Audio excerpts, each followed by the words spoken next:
Hey guys, it's time for some tips for Thronebreaker The Witcher Tales. I've looked around for tips for this game, but there's not a lot out there, so here it is. I've compiled some tips I've seen on forum threads, but most are my own. Now please keep in mind that these tips aren't for veteran players or those of you out there looking to build the ultimate deck. That's not what this video is about. This is a video for people who are starting the game and want some tips on how to spend their resources early on, and for some ideas on how to build fun and effective decks to play. That's all. So, if you enjoyed the video, please consider subscribing. I cover a lot of games and I'll be covering all the major releases this year, like Doom Eternal, Last of Us 2, and Cyberpunk, as well as news and thoughts on the industry.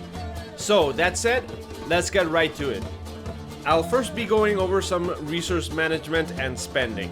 Okay, number one, make sure that you never dip below 1,500 gold in the first two chapters or 2,500 for the second half of the game.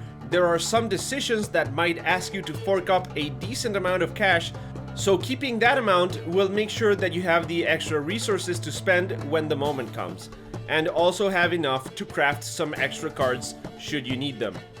Number two, don't invest in the perk that makes your units take 10% less of the resource cap.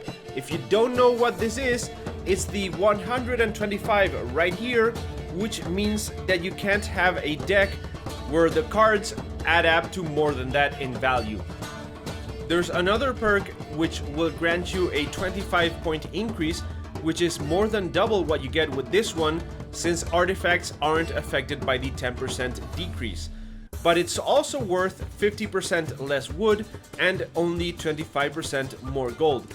So get this one first, and after that you can go for either the 10% or the 50-point increase, which is again a better value, but it is too expensive until later in the game, and you won't be really needing it in the first part. Number three, winning more gold and recruits. There are two upgrades that give you more gold and recruits for battles won. You'll need to play roughly 30 battles to repay the first one, and 26 for the second one, and that's without counting the wood you're spending. Given those numbers, if you get them early on, they will pay for themselves and start to increase your resources dramatically in the second half of the game. I took both of them and only took the first one that increases your recruits, since I always seem to have more than enough of them. Remember that the sooner that you pick any of these up, the more you'll benefit from them, so pick them up early on. The perks that increase your movement speed are a strange design choice that really shouldn't be here, but you know, the default movement speed should be higher.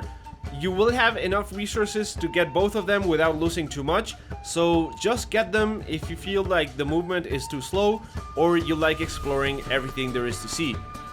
Number four, wood is always harder to find than gold, and some upgrades require lots of wood. Fortunately, you'll meet merchants which will trade gold for wood and the other way around, but only once. Now, don't feel like you need to convert those resources as soon as you meet them, though. You can always go back to them before you finish the map, so make sure that you remember where they are and use them when you can afford to take the hit. Number five, save your scouts for last. You can send scouts to discover loot locations on the map for 50 gold if you've purchased the Watchtower upgrade. Now, 50 gold might not sound like much, but it's more than what you usually get in a single pickup, so you'll need to get around 2 of them to earn it back. Scouts will only reveal a small number of them, so it's best to go around the entire map exploring and use them only when you're done with most or all of the map. This will make sure that you get any loot that you missed and picking up that extra wood, and you won't be spending your scouts discovering easy locations which you were going to find anyway. Number 6.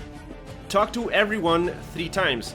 Some of the NPCs that you encounter have bits of dialogue to say, but if you keep talking to them, a few of them will give you a small reward.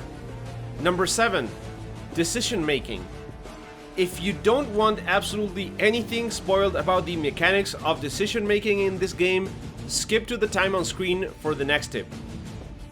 Okay, now that only those of you interested are still with me, there is never a fight in the game that will make you lose your regular cards or resources. If you choose to fight a monster, the text might say that you might take heavy casualties, or that the enemy is super tough, or stuff like that, but that unfortunately has absolutely no impact in terms of gameplay. However, special cards like the companions that you meet may join your party or leave it based on the decisions that you make. It's pretty clear what will please them or anger them, so just keep that in mind. Now, some tips for the deck building and overall combat encounters. Tip number 8. Read and understand what each card does. This might sound like the most obvious thing in the world, but if you don't generally play card games, and especially early on, you'll find that sometimes a lot of stuff happens at once with no real explanation. Attacks go back and forth, cards appear and disappear at once, and it's very hard to tell what's going on and why. So, check your deck, and you'll find that some cards, like the soldiers that spawn with your wagon, will attack a random enemy when killed. The arbalists will fire at random enemies when you use Meve's ability, and some of the enemy soldiers will do the same. So if you don't understand what's going on, just pause for a second, go over each of the cards on the battlefield and pull out the detailed view on them. However, some cards can be pretty hard to understand until you've used them a couple of times, even after reading the description, which brings me to the next tip. Number 9. Play all the puzzle fights as soon as you find them. And some of the question mark combat encounters in the game, especially early on in the first map, give you a set deck to play with. This means that they are beatable as is, and some of them seem to be specifically designed to teach you how certain cards work.